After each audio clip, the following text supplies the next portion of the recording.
ਤੇਰੇ ਮਾਂ ਪਿਓ ਭੈਣ ਭਰਾ ਸੰਗੀਆਂ ਤੇਰੇ ਬਾਝ ਤੂੰ ਦੱਸ ਕੀ ਕਰਨਾ ਏ।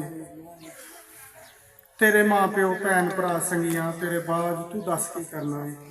ਮਾਂ ਦੇ ਦਿਲ ਦਾ ਚੈਨ ਸੀ ਤੂੰ ਤੇ ਪਿਓ ਦੀ ਅੱਖ ਦਾ ਨੂਰ ਵੀ ਸੀ। ਤੇਰੇ ਮਾਂ ਪਿਓ ਤੂੰ ਹੀ ਦੱਸ ਪੁੱਤਰਾ ਕਿਵੇਂ ਸਬਰ ਦਾ ਘੁੱਟ ਹੁਣ ਭਰਨਾ ਏ। ਤੇਰੇ ਨਾਨਕੇ ਚਾਚੇ ਤੇ ਫੁੱਫੀਆਂ ਨੇ ਤੇਰੇ ਹਿਜਰ ਦੀ ਅੱਗ ਵਿੱਚ ਸੜਨਾ ਏ। ਤੇਰੇ ਨਾਲ ਤੇ ਪੜਨ ਕੁਰਾਨ ਇੱਥੇ ਜਿਬਰੀਲ ਕੋਲੋਂ ਤੂੰ ਪੜਨਾ ਹੈ। ਤੁਸੀਂ ਉਲਮਾ ਕੋਲੋਂ ਦੀ ਸੁਣੀ ਕਿ ਕਬਰ ਦੇ ਅੰਦਰ ਫਰਿਸ਼ਤੇ ਕੁਰਾਨ ਪਾਕ ਦੀ ਤਾਲੀਮ ਮੁਕੰਮਲ ਕੁਰਾਨ ਜੋ ਲਿਖਿਆ ਕਿ ਤੇਰੇ ਨਾਲ ਤੇ ਪੜਨ ਕੁਰਾਨ ਇੱਥੇ ਜਿਬਰੀਲ ਕੋਲੋਂ ਤੂੰ ਪੜਨਾ ਹੈ। ਜਿਹੜਾ ਫੱਟ ਤੂੰ ਦੇ ਗਿਆ ਹੈ ਪੁੱਤਰਾ ਸਾਡੀ ਮੌਤ ਤੀ ਕਰਨਾ ਉਹ ਭਰਨਾ ਹੈ। ਦਿਨ ਮਹਸ਼ਰ ਦੇ ਮਾਂ ਪਿਓ ਨੂੰ ਹੈਦਰ ਹੱਥ ਫੜ ਕੇ ਜੰਨਤ ਤੂੰ ਖੜਨਾ ਹੈ। ਹੁਣੀ ਖੁਸ਼ੀ ਸਾਡੀ ਫਿਰ ਦੀਦ ਨਹੀਂ ਹੈ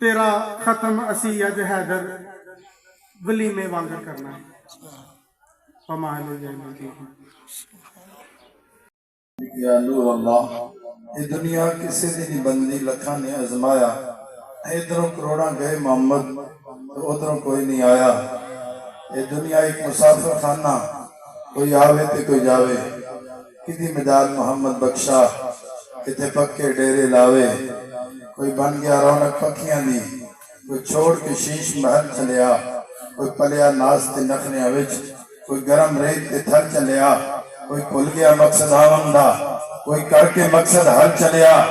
غلام فریدہ تے سارے مسافر نے کوئی آج چلیا تے کوئی کل چلیا۔ نہ جگ تیرا تے نہ جگ میرا ہو غافل انسان سب کچھ جانے جان بوجھ کر بنے ہو کیوں انجان۔ دارا اور سکندر جیسے بڑے بڑے سلطان لاکھوں من مٹی میں سوئے شہنشاہ نشان تیری کیا اوقات ہے بندے کچھ بھی نہیں ہے تو پیچھے پیچھے موت ہے تیری آگے آگے تو تیرا میرا جیون جیسے چلتے پھرتے سائے جو جو بڑھتی جائے عمریا جیون گھٹتا جائے موت تھوڑی ہے سب تیرے نہ جانے کب آ جائے۔ ایک سانس کا پنچھی ہے تو کون تجھے سمجھائے رہ جائے گا پنجرہ خالی اڑ جائے گی روح پیچھے پیچھے موت ہے تیری آگے آگے تو مٹی دی ابا میں آ تو مٹی میں جانا ہے۔ ایک دن موت آ کے تیرا تنو پانا ہے عملانہ کٹھا کوئی کرلا سامان تو ایک دن چھڑ جانا بن گیا جہان تو جیڑے دن تیرا دانا پانی مک جانا ہے۔ مٹی بھی آباد آ تو مٹی میں جانا ہے۔ ہم دعا کے لیے حاضر ہوئے ہیں آپ بھی دعا کے لیے آئے ہیں۔ جب میں نے خواب کے اندر ایک صحرا دیکھا ریگستان دیکھا جس میں آمنے سامنے کوئی بھی آرام کرنے کی جگہ نہیں تھی اور سامنے ایک اژدہا ایک سانپ جو ہے وہ میرا پیچھا کر رہا تھا۔ میں بھاگتا جاتا وہ میرے پیچھے چلتا جاتا اور ایک بزرگ میں نے دیکھے جو بڑے کمزور تھے بڑے لاغر تھے۔ میں نے ان کو کہا کہ اے بزرگ مجھے اس سانپ سے بچائیں مجھے اس سے خوف آ رہا ہے۔ تو انہوں نے کہا کہ میرے اندر اتنی طاقت نہیں ہے کہ میں اپنی حفاظت کر سکوں اور میں اپنے ساتھ تیری بھی حفاظت کر سکوں۔ تو پھر وہ چلتے جاتے پھر گھوم کے اس کے پاس آتے اور وہ اژدہا ہر وقت جو ہے ان کا پیچھا کرتا جاتا۔ پھر بزرگوں نے کہا کہ سامنے ایک پہاڑ ہے وہاں پر ایک دو بچے ہیں وہاں پر جو ہے تمہیں کچھ مل سکتا ہے۔ وہ کہتے ہیں میں پہاڑ کے پاس گیا وہاں پر دو بچے تھے میں نے کو دیکھا تو وہ میری وہ اولاد تھی جو بچپن کے اندر فوت ہو چکی تھی۔ تو کہتا ہے کہ میں نے ان سے پوچھا کہ بتاؤ کہ تم نے مجھے تو حدیث مبارکہ یاد تھی کہ جو بچہ بچپن میں چلا جاتا ہے تو وہ تو سیدھا جنتی ہوتا ہے۔ وہ کہتے ہیں کہ والد محترم جب ہم اس دنیا سے گئے تو اللہ کریم نے ہمیں فرمایا کہ جاؤ تمہارے لیے جنت کا ٹھکانہ ہے تم جنت میں چلے جاؤ، لیکن ہم نے رب تعالیٰ کی بارگاہ میں یہ وعدہ کیا، رب تعالیٰ کی بارگاہ میں ہم نے یہ بات رکھ دی کہ اس وقت تک ہم جنت میں نہیں جائیں گے جب تک ہم اپنے والدین کو اپنے ساتھ جنت میں نہیں لے کر جائیں، اور ہم آپ کا انتظار کر رہے ہیں۔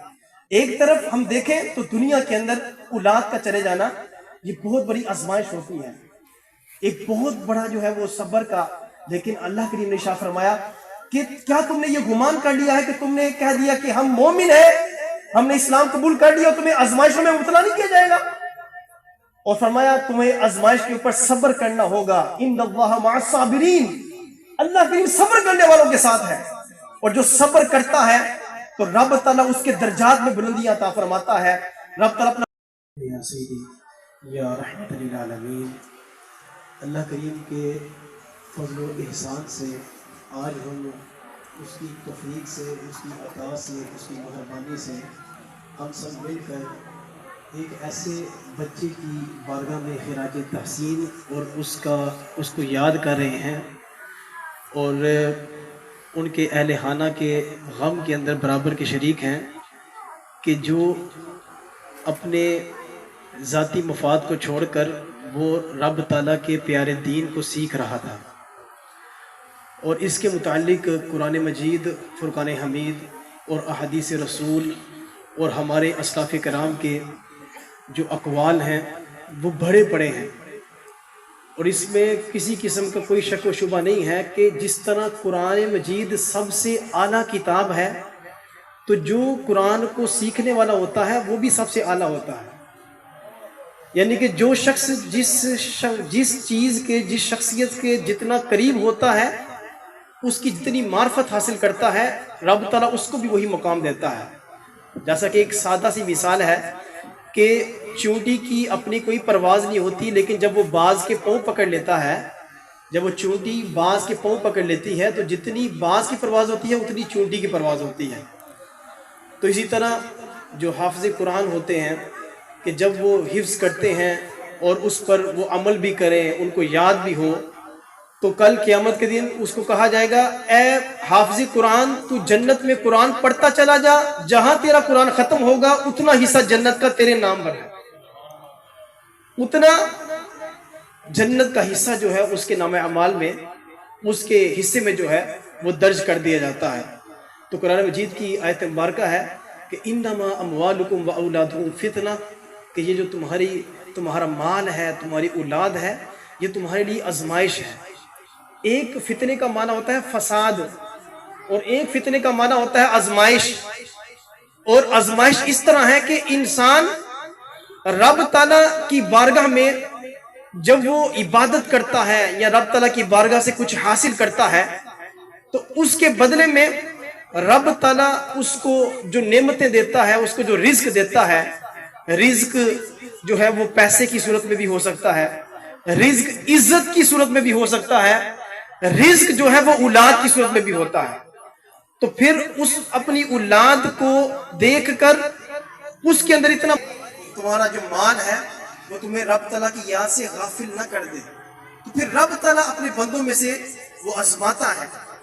کہ یہ بندہ اگر میں اس کو کوئی چیز عطا کر رہا ہوں اور اگر میں نے اس سے یہ چیز واپس لے لی تو کیا یہ میری بارگاہ میں شکر ادا کرتا ہے؟ ہمارے پیران پیر غوث دستگیر حضرت قطب سبحان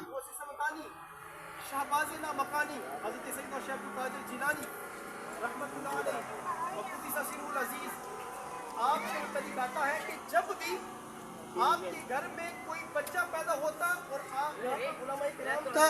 جمع غفیر ہے، ان کو وہ اس بات کی تائید کریں گے کہ آپ کی کثیر اولاد تھی، جب بھی آپ کے گھر میں کوئی بچہ پیدا ہوتا آپ اس کو پکڑتے کہتے الحمدللہ میں اس کی یہ رب تعالیٰ کی دی ہوئی نعمت پر رب تعالیٰ کا شکر ادا کرتا ہوں، لیکن اے بچے میرے دل میں تیرے لیے کوئی جگہ نہیں ہے، کیونکہ دل ہے وہ دل جو تیری یاد سے معمور رہا، سر ہے وہ سر جو تیرے قدموں میں قربان گیا. انسان کی آنکھیں بنی ہیں رب تعالیٰ کے دیدار کے لیے، دل یاد نہیں بنایا ہے تعریف نہیں زباں، اکھیاں بنائیاں سونے دے دیدار واسطے. سبحان اللہ. حضرات محترم، اللہ کریم نے جو ہمیں یہ آنکھ جیسی نعمت دی ہے، یہ کان جیسی نعمت دی ہے، یہ ہاتھ، یہ پاؤں،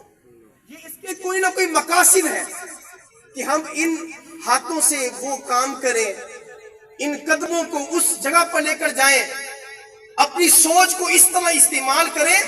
کہ کل قیامت کے دن ہمیں آقا علیہ السلام کا سامنا کرتے ہوئے ہمیں شرمندگی نہ ہو، بلکہ